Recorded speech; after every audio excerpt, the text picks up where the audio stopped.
Hoy vamos a ver una herramienta que, de verdad, puede cambiar la forma en que vemos absolutamente todo, desde nuestro propio cuerpo hasta la economía mundial. Vamos a sumergirnos en las ideas clave de un libro fundamental, Pensar en sistemas, de Donella Meadows. Seguro que esto le suena a más de uno. Se te ocurre una solución que parece brillante para un problema, la pones en marcha y, de alguna manera, las cosas acaban peor que antes. O de repente aparece un problema nuevo que nadie se esperaba. Bueno, ¿por qué nos pasa esto una y otra vez? Pues la respuesta, según el pensamiento sistémico, no está en las piezas que podemos ver y contar, no. El verdadero poder, el origen del problema, y ojo, también la clave de la solución, se esconde en las relaciones, en esas interconexiones que no se ven a simple vista. Esto supone un cambio de enfoque total. Dejamos de mirar las cosas para empezar a entender cómo se influyen unas a otras. Vale, vamos a meternos de lleno en la materia. Para empezar a entender el mundo con estas nuevas gafas, lo primero es definir qué es exactamente un sistema. Aquí tenemos la definición formal. Hay que fijarse bien en las tres palabras clave: elementos, que son las partes; interconexiones, que son las relaciones que hay entre ellas; y, muy importante, un propósito o una función. No es solo un montón de cosas juntas, es un conjunto organizado con un fin. El ejemplo más cercano y claro que tenemos todos: nuestro propio cuerpo. Pensemos en el sistema digestivo. Los dientes, el estómago, los intestinos, todos son elementos que trabajan juntos con un propósito muy claro: descomponer la comida para nutrirnos. Pasa exactamente lo mismo con un equipo de fútbol. Los jugadores son los elementos, sí, pero lo que de verdad convierte al equipo en un sistema son las reglas del juego y, sobre todo, la estrategia que los conecta para intentar ganar el partido. Y es que esta idea la podemos aplicar a casi todo. Un bosque no es, ni mucho menos, solo un puñado de árboles. Es una red súper compleja e interconectada de plantas, animales, clima. Una ciudad o la economía de un país también funcionan con esta misma lógica de sistema. Y aquí viene la clave, lo que de verdad explica por qué tantas veces metemos la pata. Nos obsesionamos con los elementos, con los jugadores, porque son fáciles de ver, de contar. Si el equipo pierde, ¿qué hacemos? Pedir que cambien al delantero. Pero las interconexiones, como las reglas, la estrategia o la confianza entre ellos, son invisibles. Y sin embargo, son esas conexiones las que tienen un poder muchísimo mayor para decidir el resultado. Cambiar las reglas del juego, eso sí que tiene un impacto brutal, mucho más que cambiar a un solo jugador. Bien, ya tenemos claro qué es un sistema. Ahora, la siguiente pregunta es: ¿cómo se comportan? ¿Cómo cambian a lo largo del tiempo? Para entenderlo, necesitamos un par de conceptos nuevos. Lo primero es el concepto de reserva, o como se dice en inglés, stock. Es básicamente una cantidad de algo, lo que sea, que podemos medir en un momento concreto. Podríamos decir que es la memoria del sistema, lo que se ha acumulado hasta ahora. Y para que esto se entienda de maravilla, hay una metáfora que es perfecta. Vamos a imaginarnos una simple bañera.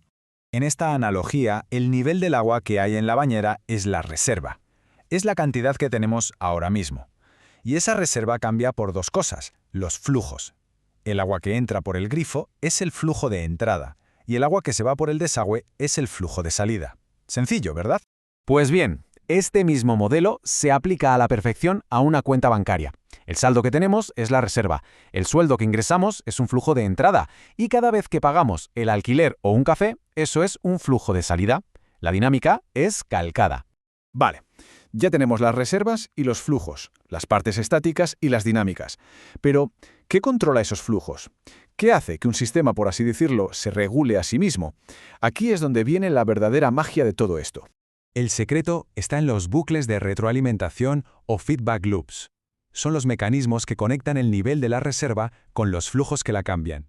Son el cerebro del sistema, los que toman las decisiones. Y básicamente hay dos tipos fundamentales. Por un lado, los bucles de equilibrio, que son estabilizadores. Intentan mantener el sistema en un estado concreto, como un ancla. Por otro lado, están los bucles de refuerzo, que son aceleradores. Cogen un pequeño cambio y lo hacen cada vez más grande, creando un efecto de bola de nieve, ya sea para bien o para mal.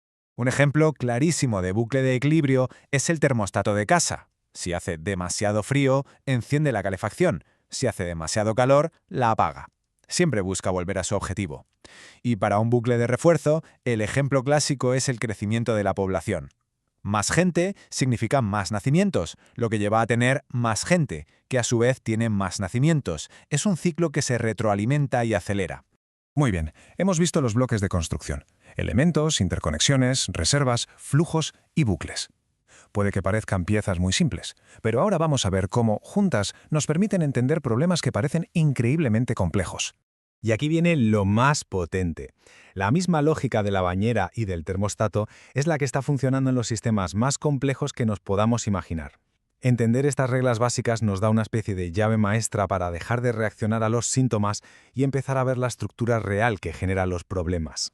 Es que con esta nueva forma de mirar, de repente podemos empezar a entender por qué las poblaciones crecen o decrecen, por qué los mercados financieros son tan increíblemente volátiles o cómo se generan las crisis medioambientales. Ya no son problemas aislados, son comportamientos que emergen de un sistema. Y para ir cerrando, una idea potentísima de la propia Meadows. Si quieres saber para qué sirve de verdad un sistema, no escuches lo que dice que hace. Observa lo que hace. Su comportamiento no miente. Y con esto volvemos al principio. Nuestros planes fallan porque intentamos arreglar un sistema basándonos en su objetivo declarado. En nuestra empresa valoramos la innovación, cuando su comportamiento real nos está gritando que su verdadero propósito es evitar riesgos a toda costa.